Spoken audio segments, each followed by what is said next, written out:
अरे ये हमारा सबसे वफादार कुत्ता है।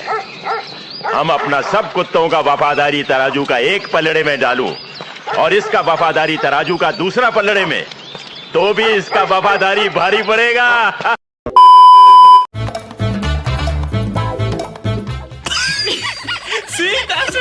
कितना चलता है। आगे आगे आगे आगे आगे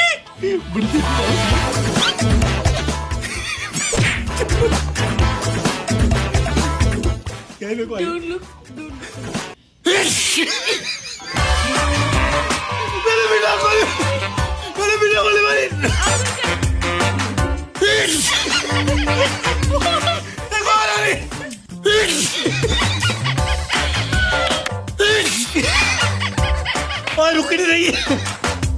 ये लास्ट टाइम भी ऐसी हुआ था मेरे साथ। ना आपका यार फैमिली, मैंने इन दोनों से सबसे ज्यादा मैनेजर आई थी और मेरे को अभी तक कोई छिक नहीं आई। इससे पता लगता है किसके नाक ज्यादा क्लीन है। किसका नाक सबसे ज्यादा ब्लॉक है।